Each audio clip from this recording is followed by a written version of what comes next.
Bishop. All right, we'll pray. In the name of the Father, and the Son, and the Holy Spirit.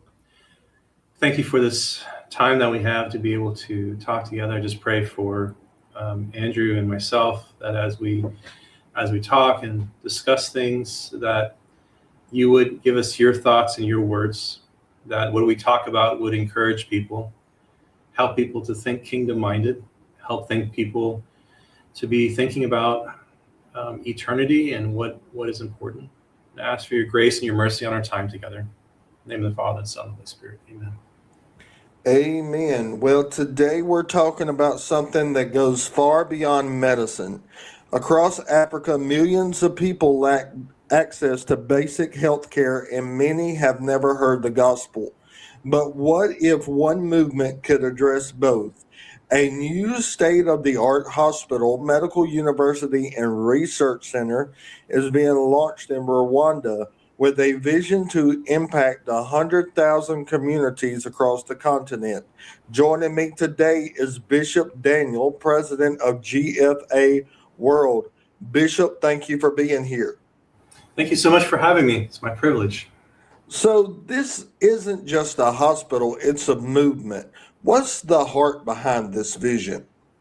Well, GFA World started about 46 years ago with a small prayer meeting in my parents' living room. Both of them had been involved in missions from a very young age. And over these years, what God has done is raised GFA World to do four things.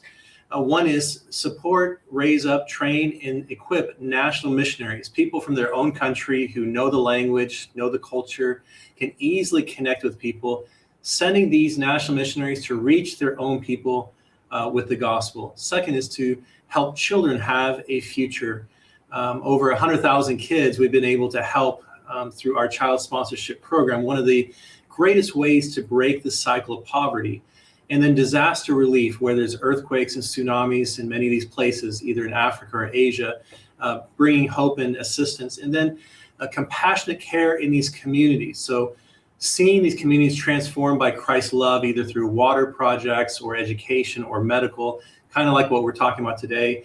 Ultimately, what we'd like to see is a place of worship established in that community so the people can be established in the faith of Jesus Christ. And so this is kind of what we've done over the last 46 years, and millions of people really have seen their lives change because of all this. But, what you mentioned about, the opportunity for people that have never heard about Christ. I myself had this experience where you go into a village somewhere in Africa or Asia and you ask the person, do you know Jesus? And the person will respond something like this. I've lived here my whole life. My friends are here. My family's here. Your friend Jesus is not here. Maybe check the next village down that road and you might find your friend Jesus. These are the places where GFA World really focuses on, places where people are still waiting to hear about Christ, sometimes for the very first time. And it's a joy and a privilege that we can give our life so that we can bring Christ to these precious people. So you used the phrase Christ-centered healthcare. That's powerful, but what does that actually look like on the ground? When we've done medical camps, it might be an eye camp or a small, just doctor's camp. We will go into a community and everyone in the community is welcome to receive, a checkup or some sort of medical care. Sometimes this is the very first time that they're getting a checkup in their entire life. And while they're there, we're able to share Christ's love with them, able to minister to their needs, but also the missionaries and the pastors afterwards can follow up with these people in their own community to see what they need. Is there things they can be praying for, serve them in some kind of way? During the COVID crisis that happened in many parts of the world, while everyone else was shut down and not able to go out, we were able to, with permission from many of the governments, continue to do outreach, providing food. My father, who was the founder of the ministry, he actually was telling our people on the mission field, call every person in the village, find out, do they have any prayer requests, find out if they have any needs, find out if they have any food. If they don't have food, go to the store in the town, beg for food and say, this family's starving in my community. Would you please give us some food? And then take that food to that family and tell the family that that shop owner gave you the food. Give him credit for that. But we saw during the COVID situation, more people were coming to Christ because we were using and seeing the opportunity to serve and to see what the basic needs are. So when we talk about Christ-centered compassionate care, medical care, it really is serving the physical needs of the person, but also knowing that we can minister to the spiritual needs of the person and seeing them experience Christ's love. So take us back for a moment. Was there a defining moment when you knew this was something that God was calling you to do? Well, I mean, I was born into the ministry. Of course, my parents founded the ministry. I had the privilege of growing up both in the East and the West. So parts of Asia, part of the year, and then part of the year here in the U.S. And so I had a kind of a very unique experience in both sides of the world. But that's given me a huge privilege to be able to now serve as the president of GFA World and having that experience.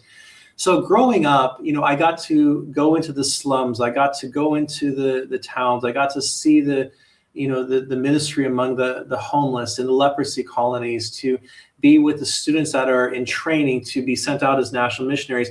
I got to see it all and experience it all. In fact, even after my high school studies, I had the privilege of going to the mission field for quite a number of years. But I remember when I was younger, there was a time, that I had a sense that God was leading me to also serve within GFA World in ministry. Didn't know exactly what that would look like or how it would pan out. But, God usually leads us little by little, step by step. He doesn't usually tell you your whole life ahead of you, because you'll be too afraid and you'll kind of run the other way. But obviously, I'm privileged to be having grown up in a missionary family, having that experience. But then, my father even told me that, I could do whatever I would like to do. I just need to serve the Lord in that, whatever I wanted to do. But I knew that God was calling me into missions. I knew that God was calling me into the ministry. And after high school, I did my seminary studies and then spent some more time on the mission field. And then later had the privilege of serving in leadership and speaking at churches on behalf of those who still wait to hear about Christ for the very first time. So why Rwanda and why start there? Most of our ministry over these many years has been in Asia. It's been the place where God has led us. And then through a series of events, there was an opening for us to visit Rwanda. Someone invited us and said, we know what you're doing in Asia. We know the medical work you're doing there. It's incredible. Why don't you come to Rwanda and see the open door? Maybe God would lead you there. Now, the only thing that we knew about Rwanda at that time was that's the place where the genocide took place. And people kind of vaguely remember that. It's not too long ago that happened. It was in 94. And so we went there, and God opened up so many doors. We met so many people that were saying, this would be a perfect opportunity. There was an area where we could eventually build a hospital that was, shown to us. The whole culture in the country is dramatically changed. Really, the Christians in that nation really rebuilt the entire nation.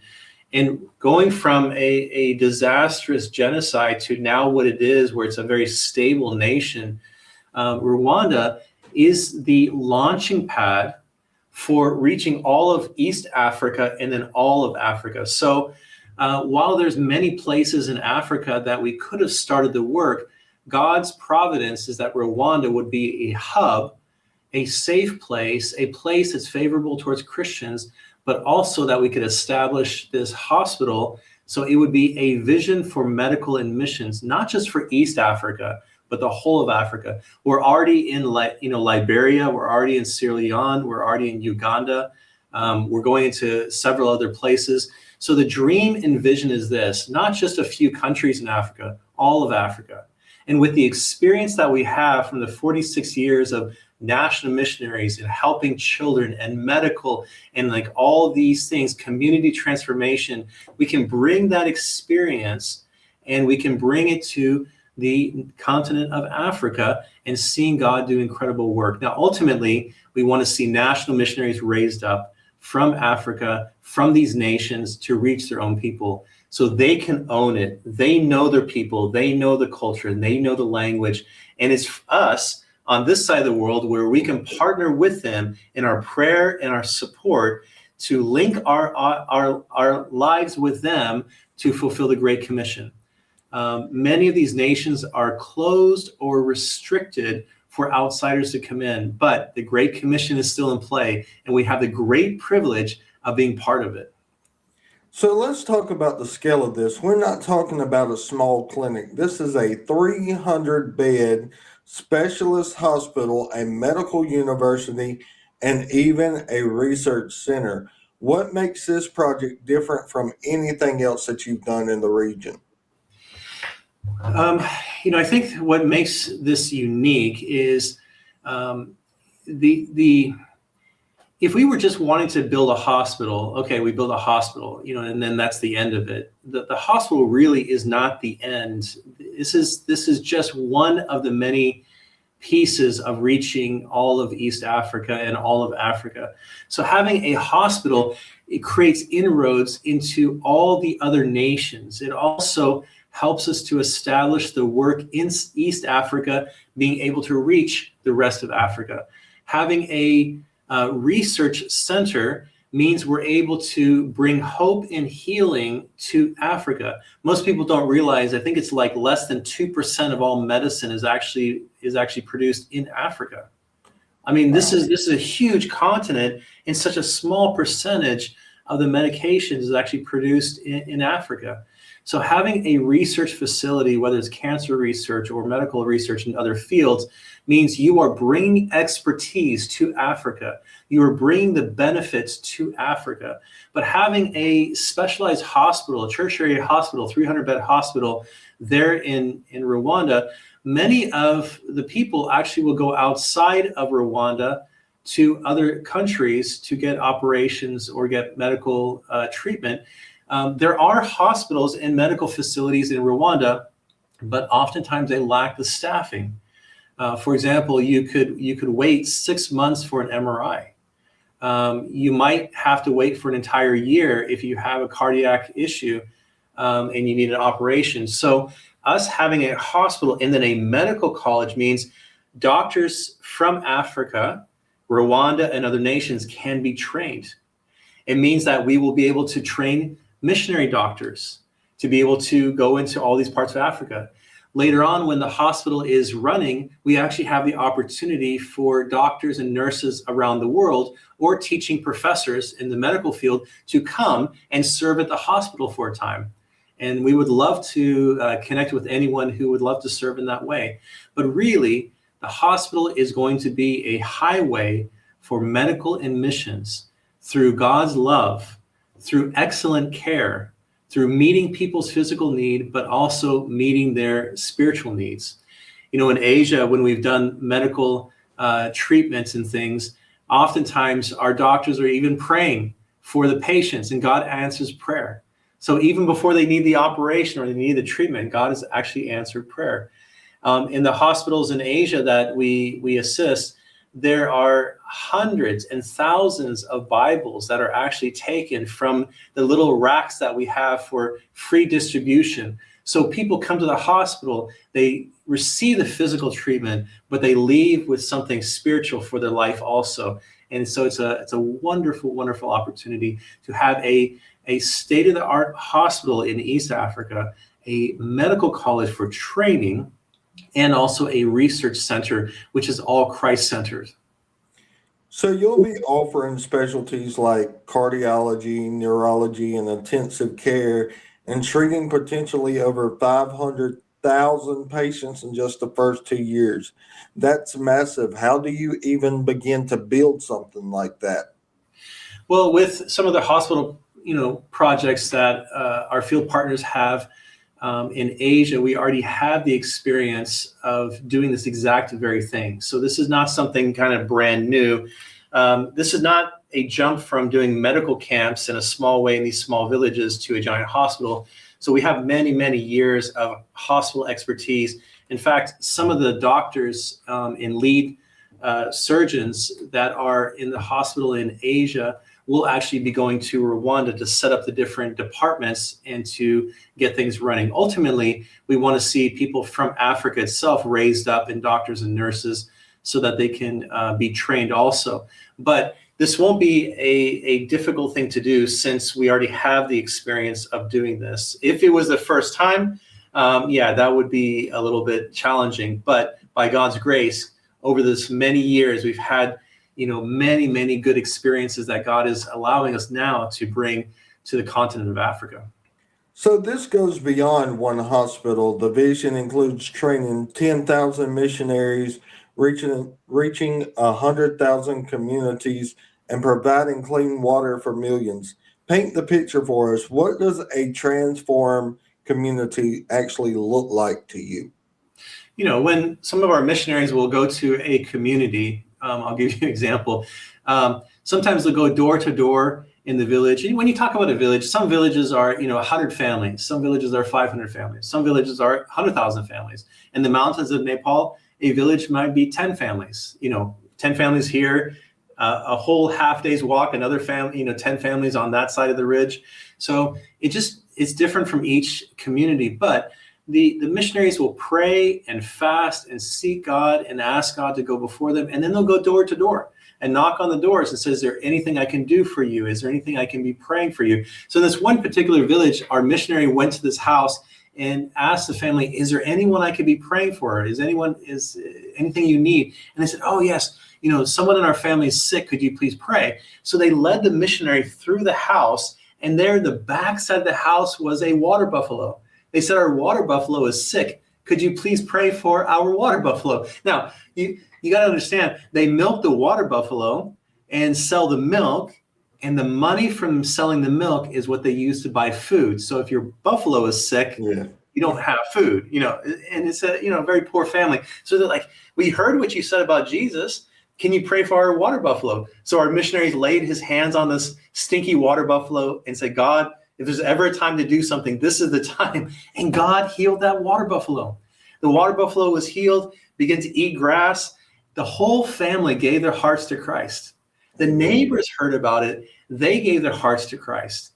There was so many people in that community that gave their hearts to Christ that a church was established in that community because of a water buffalo that was healed. Now, this is a typical way that many of our missionaries will go. They go house to house, praying for people, talking to people, giving out gospel tracts, but also, like one of our missionaries who went to a certain community, and when he saw that they lacked water, clean water, which millions and millions of people in the world lack access to clean water. People don't realize it. It is one of the biggest crises in the entire world.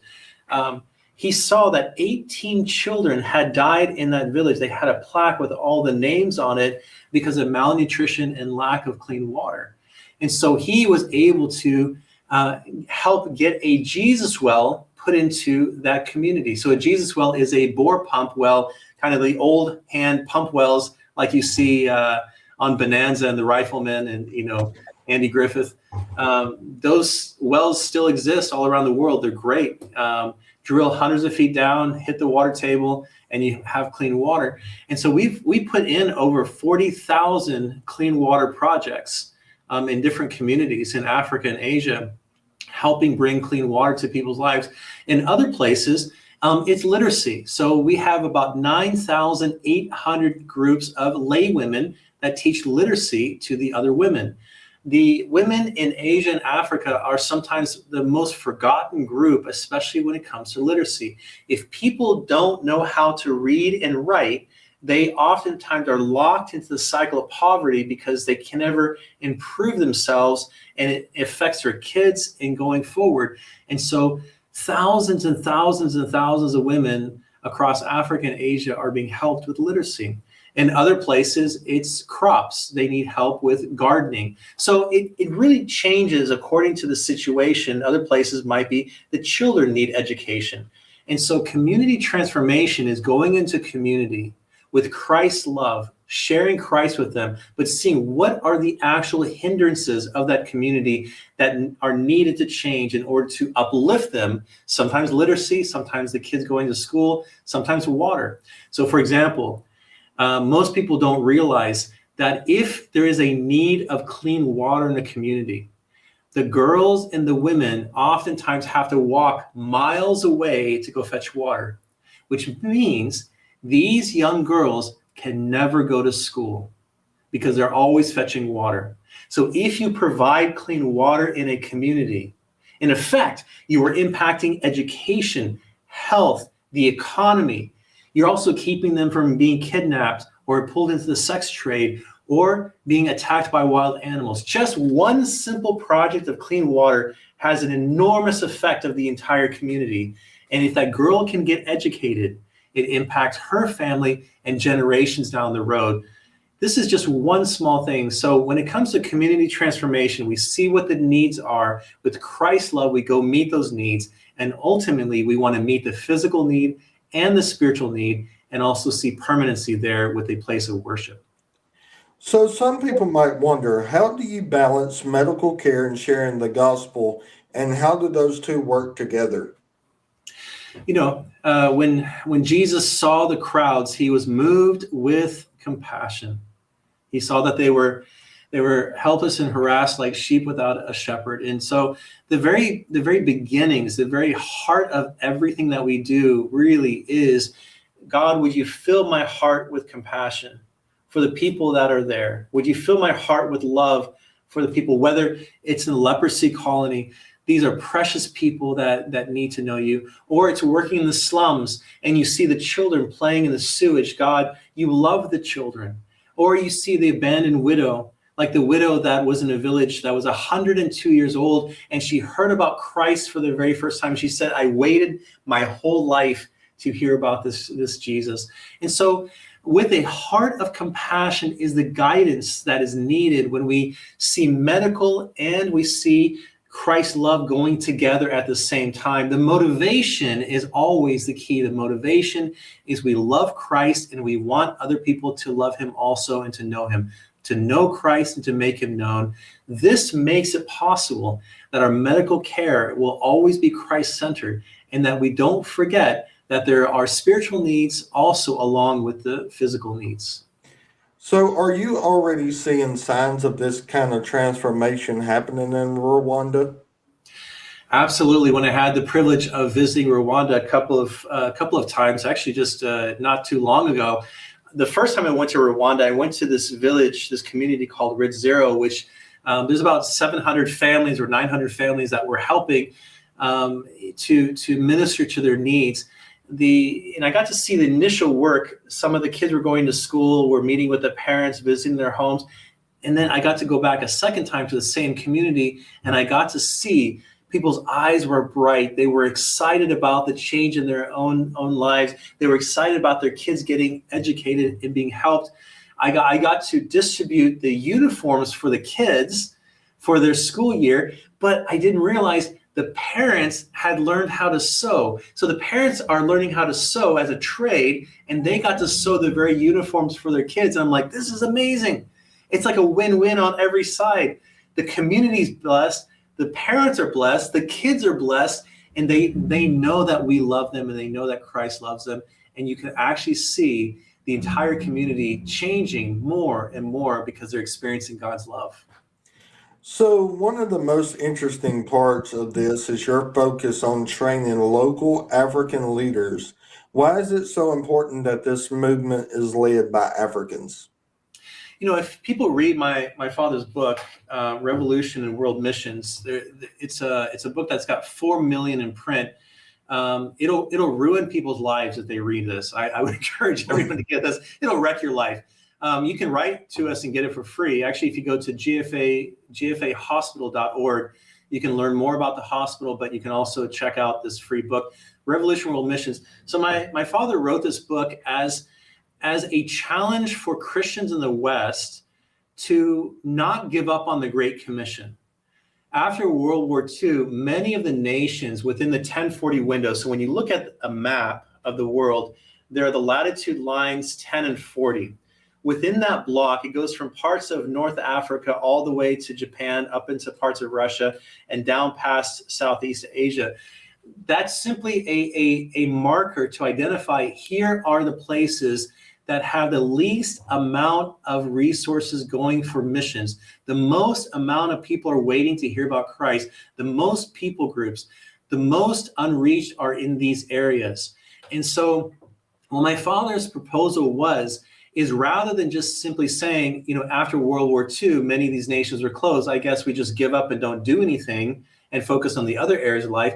He's like, why don't we support and pray and link our lives with national missionaries? They already know the language. They live at the level of the people. They know the culture. They know the mannerisms. They love their people so deeply. We can trust them.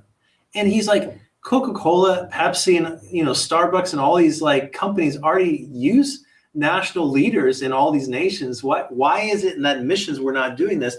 He was never against people going cross-cultural. He's very happy for anyone to go. He would call it disobedience if someone doesn't go. But he's like, you've got these nations where in many times the most effective and the only people that can go are the nationals. So he saw the need for training, equipping, supporting, and sending these nationals as the way to fulfill the Great Commission. But also for us, the benefit is our heart. Our heart is changed. Our heart is gripped with the things that grip God's heart. And so the same thing in Africa. We've got 46 years of experience that now we can bring the same experience to Africa, where God can raise up these wonderful African men and women of God to reach their own people. They are the best people to reach their own people. They know their people, they love their people, and they have a passion to see God's work being done. And so this is a privilege for us, but also a challenge for all of us who follow Christ, that we would not give up on the Great Commission. We would link our lives with those who are reaching their own people for Christ. And it's a great privilege and an awesome experience. So how do you ensure that this isn't just a short-term mission effort, but something sustainable for generations to come? The only thing that you see of permanency, you see it actually in the book of Acts. You can go through the Gospels, especially the book of Acts, which is the history after Christ's resurrection and then missions. So if you want a blueprint for missions, it's the book of Acts. Missions went out, places of worship established, more missions went out. So the only thing of permanency is the church. The Holy Church is the only thing of permanency. There are the history of many, many missions groups and missions efforts, but unless there was church planting at that same time, you don't see permanency. My father wrote another book called Come, Let's Reach the World, which is an answer to that very question. So when you have missions efforts and you have church planting, then you have permanency, because the very heart of the church is the worship of God, but proclaiming Christ's victory over sin, Satan, and death to the whole world to establish his kingdom. And so, what we've seen is these national missionaries go out to the villages. Many times they are persecuted, they are beaten, sometimes martyred for the faith. They are relentless, they are equipped. And when they go to a community, they live their life to see a place of worship established, but not just that's done. They want to reach the other villages around there. This is what we've seen the last 46 years of God doing incredible work. And this is what also I believe makes GFA World unique, is that it's not just national missionaries, it's national missionaries combined with the focus of community transformation, combined with the focus of seeing a place established for worship, so that the people can worship God, but the rest of the communities around there can also come to know Christ. This is what we see in the book of Acts. This is what we're seeing lived out practically even today. And what role do partnerships play in making this vision a reality? In Romans 10, we see, how can they hear unless someone go and preach? And then the question is, how can they preach unless someone sends them? Beautiful are the feet, are those who go and preach the gospel. And so what you find is, even there, it's saying someone has to go, someone has to be sent, and someone has to be praying and supporting. And so you find that the role for all of us is, one, our hearts need to be filled with compassion. The Christian life is not just living our life morally better than everyone else around us. The Christian life must be aimed at something. Know Christ and to make him known. Those are the two things. Know Christ and to make him known. A lot of us are good maybe at the first one, but we forget the second one, to make him known. And that doesn't simply mean to let our neighbors know and our friends at work know and our classmates know. That's true. Do that. Carry gospel tracts, do that. But it also means, God, there is a world out there of people that are still waiting to hear about Christ. How can you use my life to make a difference? And so I would give 3 suggestions for that. One is to commit to pray. Get a world map. Stick it somewhere in your home. And when you read about things in the news, or you watch on television or the internet, and you hear about wars or famines or crises that are happening, get the whole family together. Find that country on the map and begin to pray. People can also use Operation World as a great resource. There's an app that'll help you pray through every country of the world. But begin to pray. Become a world-aware Christian, that we are aware of what's happening around the world and we begin to pray. I would challenge every church, every Sunday, to take 2 minutes out of their service and pray for missions. Pray for your own missionaries. What did Jesus say? Lift up your eyes. Pray to the Lord of the harvest to send out more laborers into the fields. Every church should be praying 2 minutes each Sunday for missions. Pick a country. Pray for missionaries. Pray for more missionaries to go out. Second is, I would encourage people to simplify your life. Means pray and say, God, would you go with me through my life, my lifestyle? Would you help me to see if there's anything I should do differently, give up, change, so that I can use those resources for your glory? So for example, there's no 10 commandments of simplifying life, but for example, maybe instead of buying the 10-gallon cup of coffee every day, maybe buy the 5-gallon cup of coffee. 10 cents means 100 gospel tracts. 100 gospel tracts. Each gospel tract is read by an average of 10 people. Maybe it simply means I go out with my family 1 time less this month and use those resources. Maybe it means 1 meal a week, my family just eats rice and beans, just like some people in the mission field. And we can use those resources that we save for buying gospel tracts or Bibles or supporting a national missionary or helping someone to learn something about Christ. So pray and say, God, what would you have me to do? Change in my life, give up, so that I can use those resources for God's glory. My father would often say this: take your present age, add 100 years to your life, and then ask the question, what actually matters? My father, just this week, it'll be his 2nd year anniversary of going to be with the Lord. To the very last day, he was focused on following Christ, but making him known. He knew his life was very short.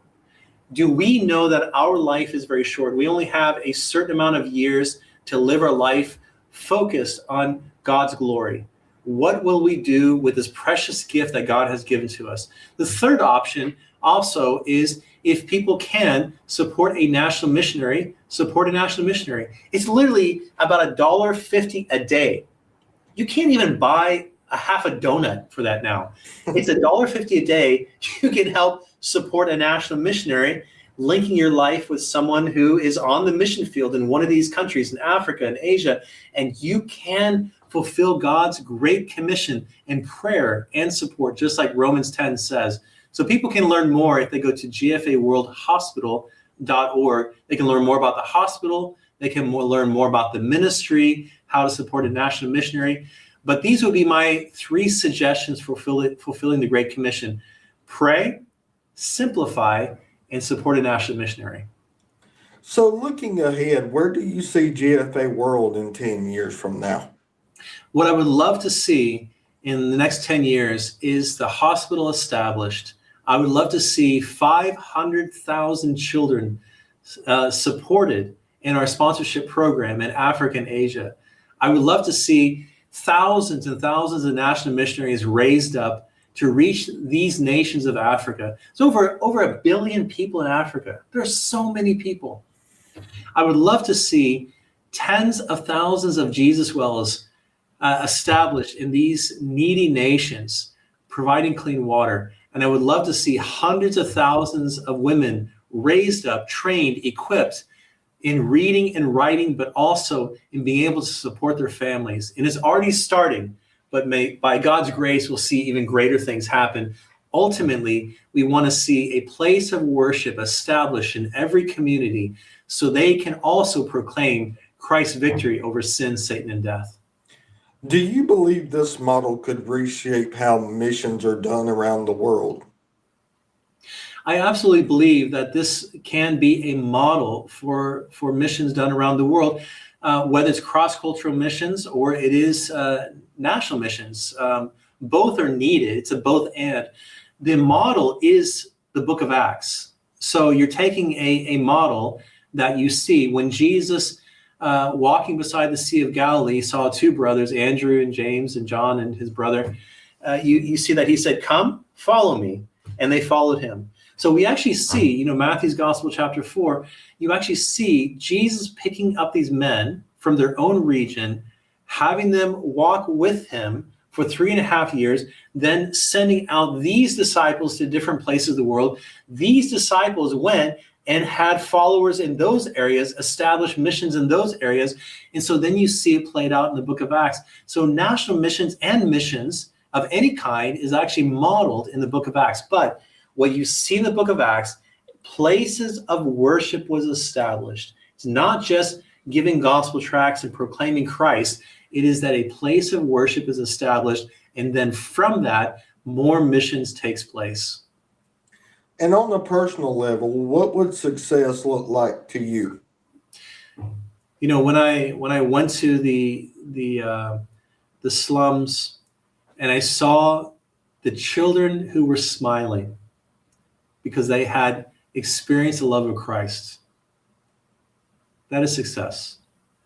When I got to serve in the leprosy colony with our Sisters of the Cross and being able to feed some of these precious people who had contracted leprosy, and they have joy on their face and hope in their eyes, maybe not hope in this lifetime, but hope in the resurrection of Christ, that's success.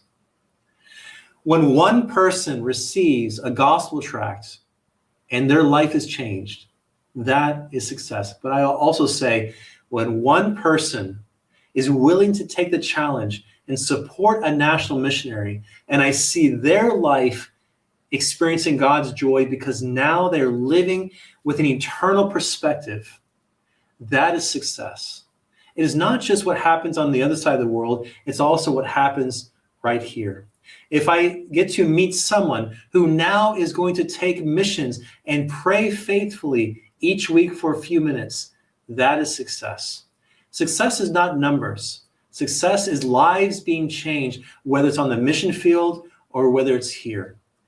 Success in God's eyes is one person at a time being changed into his glory. So for those watching right now, what can we do to be a part of this? I would encourage people to go to GFA World. Actually, go to gfahospital.org to learn more about GFA World's work in Africa. We'll learn about the hospital. Get the book, Revolution World Missions. Again, this will ruin your life. Plus, Christmas is coming up pretty soon, so you can get more copies of this and give it to your friends. But I would encourage people to, one, pray that God would fill your heart with compassion. Second, I would encourage people to seriously go to gfahospital.org and learn more about the ministry. Maybe there are those who would love to serve with us here in Texas at our headquarters. We have opportunities to serve. We also have an apprenticeship program for young people 18 and older to be with us for 6 months here at the ministry to experience what it means to serve the Lord in missions. But I would encourage people to go to gfahospital.org, learn more, see what your life can do to connect with us, and see how God can use your life to impact a world out there that is still waiting to hear about Christ for the very first time. This is more than medicine. It's more than missions. It's about transformation, body, soul, and community. If you want to learn more, like he said, visit gfahospital.org. Thank you for watching, and we'll see you next time. Thank you, Bishop Daniel. Thank you so much. All right. God bless you.